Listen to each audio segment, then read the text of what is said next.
वो डीलर जिन्होंने निधि को वो मकान दिलाया था। सोनू जी, आपका बहुत बहुत शुक्रिया हमसे बात करने के लिए। कब मकान खरीदा था निधि ने, कैसे पहचान हुई, कैसी आई आपके पास निधि? सर आज से लगभग 2 महीने पहले इन्होंने मकान की पेमेंट करी है। ये मेरे पास इनका वो है 30/7 को, ये देखो 30/7 को बयाना हुआ था, 30 तारीख 7वां महीना 2022 को। ये श्रीमती सन्नो देवी का मकान था, C1 का 309 नंबर।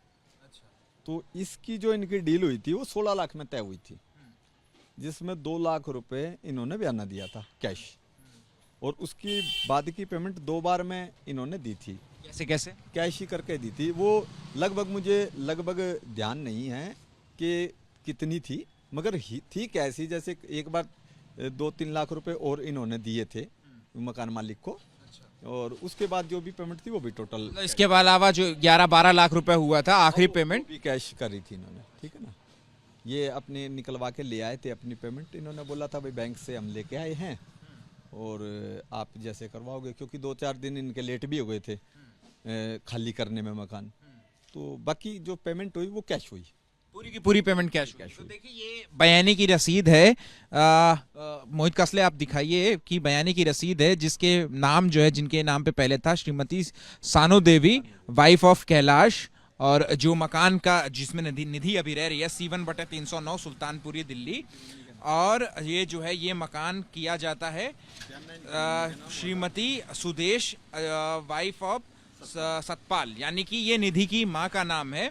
और 2 लाख रुपए बयाना है, और 30 जुलाई 2022 को जो है ये बयाना किया जाता है। तो लगभग जो है 5 से 6 महीने का वक्त जो है गुजर चुका है। और आप देखिए कि ये है वो एक्सक्लूसिवली हम आपको दिखा रहे हैं सिर्फ एबीपी न्यूज़ पर, कि ये बयाने की वो रसीद है जिसका जो मकान जो है निधि ने 16 लाख रुपए में किया था, और ये पूरे मकान की पेमेंट जो है वो कैश में करी थी। और यही वो ब्रोकर हैं, यही वो डीलर हैं जिन्होंने निधि को मकान दिलाया था। कैसे आई थी निधि आपके पास, कैसे जान पहचान हुई? मेरी तो उनसे कोई जानकारी थी नहीं, मैं तो उनको जानता था नहीं। मगर एक आदमी आए थे, उनका नाम संजय था, उनको फूफा बता रहे थे, वो यही बता रहे थे कि मैं C7 में रहता हूँ किराए पे। तो बोला हमारे कोई जानकार है, उनको मकान चाहिए है। तो मैं कहा भाई ले आओ। फिर उनको 2-3 मकान दिखाए थे मैंने, उनको ये पसंद आया, तो बोले भाई इसकी डील करवाओ। फिर मैंने मकान मालिक को इनको बुला दिया था, आमने सामने इनको बिठा दिया। इनकी जितने में डील है, यानी 16 लाख में फाइनल हुआ, 2 लाख रुपए बयाना हुआ, और बाकी की जो पेमेंट है वो 2 बार करके इनको दे दी गई थी। तो ये जो कैश पेमेंट की गई, इतनी बड़ी रकम जो है वो एक साथ कैश पेमेंट ही की गई, कोई चेक वगैरह नहीं दिया गया? चेक कोई चेक नहीं, टोटल ही कैश का करा था इन्होंने। एक बार वैसे इसने निधि ने बोला था कि आप इनसे पूछ लो, अगर ये चाहेंगे तो मैं बैंक से ट्रांसफर करवा दूंगी या चेक दे दूंगी, मगर वो बोले भाई हमें कैश देना आगे। तो पार्टी ने कैश मांगा तो फिर उसने कैश ही दिया, ये बात हुई थी। अच्छा, तो कभी आपके मन में ये उत्सुकता नहीं जगी कि इतनी छोटी सी उम्र में निधि जो के पास जो इतने पैसे कहाँ से हैं, 16 लाख रुपए का मकान जो कैसे अकेले खरीद? एक्चुअल में इनकी मम्मी भी साथ आई थी, तो इनकी मम्मी कह रही थी कि भाई ये बेटी है, ये काम वाम करके इसने बड़ी मुश्किलों से अपना जोड़ा है, और हमें पता नहीं ना इनका बैकग्राउंड क्या है क्या नहीं है। अब किसी के बैकग्राउंड का तो मुझे क्या मालूम उनसे कहाँ से ले रहे हैं, क्या से लेके आए हैं। अगर वो मेरे जानकार आदमी हो, अपने पारिवारिक हो, तो पूछा भी जाए। अब क्योंकि इनसे कोई जानकारी नहीं, तो ठीक है भाई अपना काम है, कोई आता है तो उनसे मैं क्यों तहकीकात करूँ कहाँ से पैसा लेके आ रहे हो आप। हर आदमी कहीं से लेके आ रहा है, अगर कोई बात करेगी तो कानून है, उससे पूछा जाएगा भाई कहाँ से लेके आए कहाँ से नहीं। भाई मेरा काम तो ये था, मकान दिखलाया तरीके से, मेरे कोई इनमें से फ्रॉडबाजी से मकान नहीं बेचा। भाई आप कैसे पेमेंट देना चाहते हो, उन्होंने बोला। अब जैसे खबरें आ रही हैं कि निधि जो है वो गांजे की भी तस्करी करती थी, और ये जो पूरा कांड हो गया जिसमें अंजलि की मौत हो गई, तो अब आपको क्या लग रहा है कि जो है क्या इसमें कुछ जो है दाल में काला लग रहा है कि इतनी बड़ी कैश की रकम जो है वो लेकर के आई? क्या बाकी आप चूंकि और भी लोगों को घर दिलाते हैं, तो क्या अक्सर लोग कैश में इतना बड़ा ट्रांजैक्शन करते हैं? नहीं, लगभग नहीं करते, कई आदमी कर भी देते हैं, मगर लगभग नहीं करते। हर आदमी अपना उससे करता, कोई चेक से आरटीजीएस करवा देता, कोई वो अपना चेक दे देता है, तो यानी ऐसे ही होता। मगर कई आदमी ऐसे भी हो जाते हैं कि आगे से कई ऐसे बोल देते हैं कि नहीं मुझे कैश करना है, आगे कोई दूसरी पार्टी ले नहीं रही, तो फिर वे आपसी में उनका सेटलमेंट हो जाता।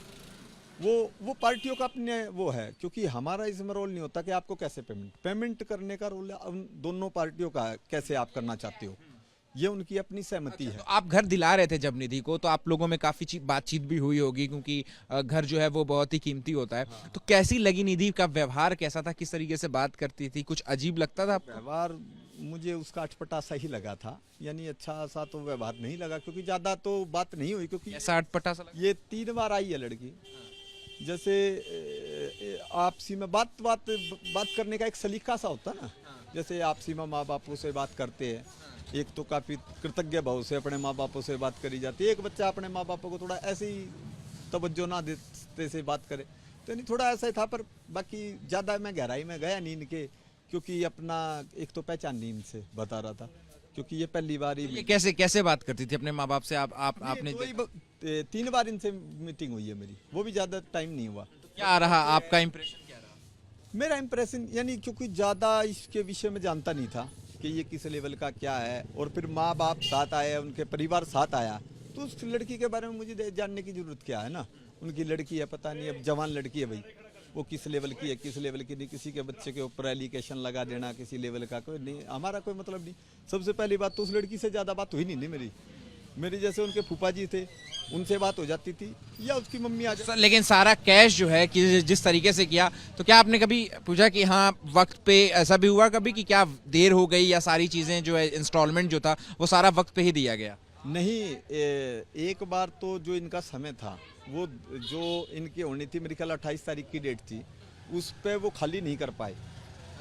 जो मकान मालिक की तरफ से मकान नहीं खाली कराया गया, लेकिन जो पैसे देने थे निधि की तरफ से, क्या वो वक्त पे दिए गए सारे? वो वक्त पे दिए गए। निधि अपने पेमेंट को लेके वक्त पे तैयार थी, मगर 10 दिन फिर लेट हुए, वो पार्टी ने मकान खाली नहीं करा था, तो वो बोले जब मेरा मकान खाली हो जाएगा तब आप पेमेंट कर देना। तो क्या कभी आपने ऐसा पूछा कि जो है वो लड़की जो है वो घर में अकेली रहती थी, पूरा घर जो है उसने अपने नाम करा, जो है उस अपनी माँ के नाम कराया था, लेकिन वो घर में खुद अकेली रहती थी, उसकी माँ जो है वो अलग रहती थी? नहीं, मकान दिलाने के बाद दोबारा तो मैं उस घर में गया ही नहीं। हमने उसका फिर नहीं पता कि वो कैसे रह रही है कैसे नहीं रह रही, क्योंकि उनसे अपना डीलिंग नहीं रही। उसके बाद सिर्फ मकान दिलाना, जिस दिन उसको दिलाया था, कब्जा दिलाया था, बस उसी दिन मैं उस मकान तक गया था। उसके बाद वो वहाँ रह रही है या नहीं रह रही, या उसमें उसने किराएदार छोड़ दे या क्या करा, उसके बाद मेरा उससे कोई ताल्लुक नहीं रहा। ठीक है, तो देखिए शुक्रिया हमसे बात करने के लिए। तो देखिए ये एक्सक्लूसिव तस्वीर है, वो बयाने की बयाना रसीद है, जिसमें साफ तौर पे लिखा है कि निधि ने जो मकान लिया वो 16 लाख रुपए में लिया था, और इसकी सारी पेमेंट जो है वो निधि ने कैश की थी, और जितनी भी पेमेंट थी वो सारी निधि पैसे लेकर के आती थी। हाँ, उसकी मम्मी साथ आई है, निधि साथ आई है, उसके फूफा जी है वे साथ आए, तीनों आए साथ। तो पैसे कौन हैंड ओवर करता था? पैसे हैंड ओवर जब भी लेके आए ना, तीनों इकट्ठे ही आए हैं। तो देखिए निधि जो है वो साथ में आई है, निधि जो है वो पैसे लेकर के आई है, और ये वो बयाने की रसीद है जिसमें साफ तौर पे लिखा है कि 30 जुलाई 2022 को ये सौदा तय हुआ है। 16 लाख रुपए में 3 मंजिला मकान है, और जिसका क्षेत्रफल जो है वो 25 गज, यानी 25 गज का प्लॉट जो है वो 16 लाख रुपए में निधि ने 30 जुलाई 2022 को खरीदा, और 3 किस्तों में जो है इसकी किस्त भरी गई, और निधि की तरफ से जो है वो पैसे भरने में कोई भी देरी नहीं की गई, और पूरा का पूरा 16 लाख रुपए का ट्रांजैक्शन जो है वो कैश में हुआ।